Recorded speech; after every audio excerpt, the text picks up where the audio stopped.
Right, I just got back from my local fish store, and that's because they have a fish that I've been wanting for a while now. So I've been wanting to get a catfish for this pond. Now a lot of the catfish, they do get ridiculously big. I was tempted to get like a red tail in here, but they do get huge.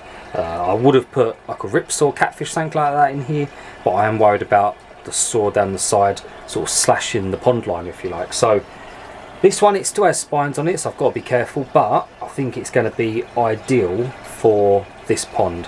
Now it's in this box. I'm super excited. He doesn't look great at the minute because he's been transferred. He's probably been in the car for probably around half an hour. He's been in the car, been sloshing around. So yeah, let me quickly open the box and show you what I've got. So this is the box here, and oh no, oh, I've just sat on the edge of that. It's gone right up me. Ooh.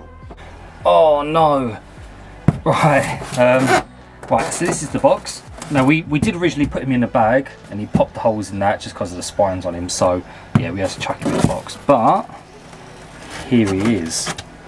Now he is super stressed out. The light down here isn't going to be great, so I'm not going to be able to get too much footage of him.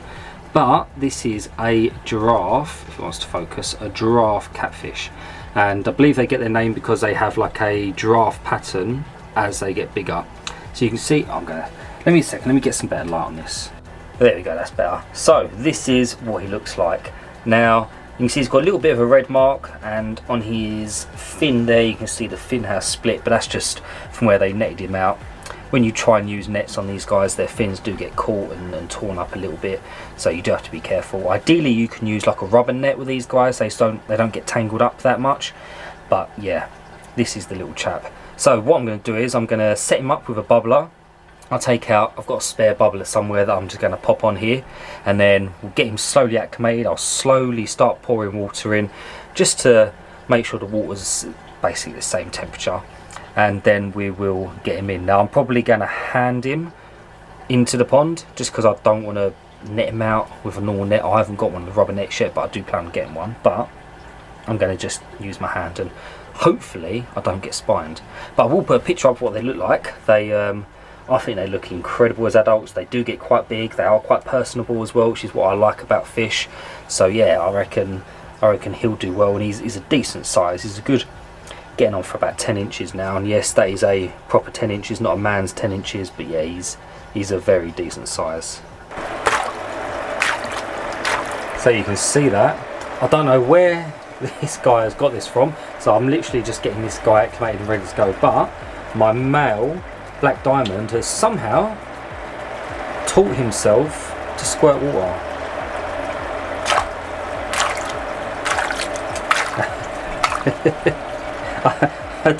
I don't know where he's learned this, but as you can see there is water all over the side, and he's causing this pond big problems now because he's trying to get to this fin all the time. He splashes around this tub and you can see all the water's there, and if you look here you can see where these panels that I've glued to the side of the pond, you can see where they're coming away, and that's because the wood inside there is getting wet, it's expanding and it's pushing this away. So yeah, this guy is causing me all sorts of problems now. Not only is he, you can see her head there, you can see he's done that damage on her, he's also causing damage to the pond now. So I need to get these all gone so that I can get him in a tank on his own with a solid lid where he's not going to cause me any issues. But yeah, he's a right little monkey at the minute.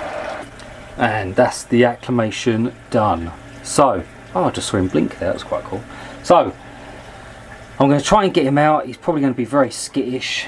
If I can't get him out by hand, then I will have to use a net, but I do want to try and get him out by hand if possible. I think, oh, he's blinking again. That's quite cool. Never seen a fish blink before. I don't know if he'll do it again or not. There he goes again. How peculiar. I've never seen that. I did not know they could do that. But yeah, I'm going to try and get him out if I can without causing any much damage to his fins. I've got a feeling that as soon as I put my hand in there, he's probably going to go a bit crazy. So the way I've seen these guys sort of get picked up is they sort of hold them just at the sides of their head by where their fins are, and that sort of eliminates the the possibility of getting spined by these guys, and I know this is completely blurry, but we'll give it a go. I can feel him kick. Yeah, I'm gonna have to be extremely careful with him. So I really don't want to get spined, because he's got on both his pectoral fins he's got a spine, and on his back dorsal I believe he's got a spine as well. So yeah, the last thing I want to do is it's just investigating me there a little bit, which is quite cool. I would like this guy to hand feed eventually, just because I like all my fish to sort of get quite personal. But oh, I'm playing a dangerous game. I shouldn't be doing it. I know.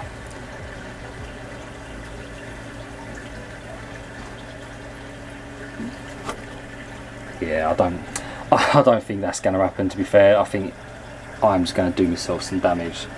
I'll tell you what I have got. Right, it's going to be a jug job. It's just nice and easy, I reckon. So hopefully I'll sink this in. If I can get him to somehow swim into my jug. Come on. And then that way I can just pour most of the water out, and then hopefully it'll be a nice smooth transfer that way. Come on, go on, get in my jug. Go on. Oh, you little, oh, there we go. Yeah, go on. Right. No, don't. Oh, this is what I didn't want him to do. I didn't want him to flap around too much. Right. If I lift it up like this, that'll drain most of the water out. He's not too bent up. You can see that dorsal fins come straight up. All of his fins are just out. Oh, he's grunting. I don't know if you heard that just then, but you can see his mouth going. He is grunting away. But hopefully we can get a nice gentle release. There you go. We can see a little bit of his pattern coming through there as well. Now I have no idea how that black shark is going to welcome him. This guy here, he can be a bit tenacious at times. He is a little bit aggressive towards some of the fish, but as you can see, the catfish is a lot bigger, so hopefully he won't cause him too many issues. Stingrays come straight over to have a look.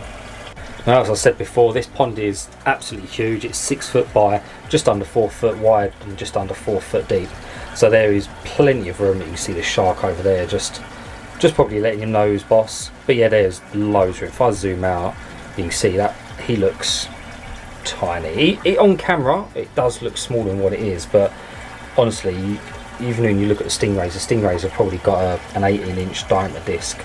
They've just got tons of room in here. So yeah, newest addition to the pond. I wanted to get a catfish in here just because they can be quite funny to have. Hopefully he's going to stir the bottom up a lot more, so if any of the food does sort of land into the substrate. Stingrays are pretty good at kicking it up and getting it anyway, but I think he's just going to go through all the rest of the stuff that's in there and hopefully should clean it up a lot better. But what I'm going to do is I'm going to try and get him hand fed, and once he does hand feed I'll probably do another little video on him, but for now we're just going to leave him be. Now the next video is probably going to be me doing a clean on this pond. I do need to clean the filters out the back. It means take everything apart. It just means I can give you a better look at what's going on. But yeah, other than that, that's the end of the video. Nice and quick, nice and simple. I don't know where the giraffe's gone, but yeah, I'm really happy to have this guy in the pond, and hopefully his colours do pop when he decides to show himself, and they shouldn't be too stressed then either. I literally have an addiction at this point. It's really not good, but I'm trying to slow down on my buying now, so I am just buying the stuff that I am generally interested in, not just because I can buy it because it's there, if that makes sense. But yeah, the pond's doing good. I'm happy with the way it's going. I did some water checks on it the other day with an API test kit, and one of these ones, really good. And yeah, all my levels are really good. The nitrates are a little bit higher. They're like 40 to 50 parts per million, but I do 50% water changes on this weekly, so I might have to up that. I might be doing like a smaller 10 to 20% water change sort of midweek, but other than that, this pond is doing really well. I don't want to jinx it, knock on some wood.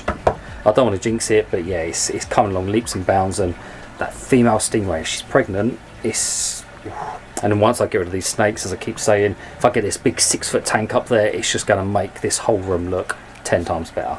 But yeah, that's all I've got for you, so thank you for watching. I really do appreciate it, and I'll see you in the next one.